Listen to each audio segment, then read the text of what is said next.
ਲੱਕ ਤੇਰਾ ਪਤਲਾ ਗਿਆ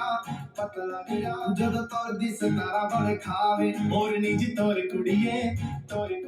ਹੁਣ ਮੁੰਡਿਆਂ ਨੂੰ ਹੋਸ਼ ਕਿੱਥੋਂ ਆਵੇ ਨਾਗਣੀ ਦੀ ਅੱਖ ਵਾਲੀਏ ਨਾਗਣੀ ਦੀ ਅੱਖ ਵਾਲੀਏ ਸਭ ਕਿਲ ਤੇ ਤੂੰ ਗੱਭਰੂ ਕੁਆਰੇ ਹੋ ਦਾਰੂ ਬਦਨਾਮ ਕਰ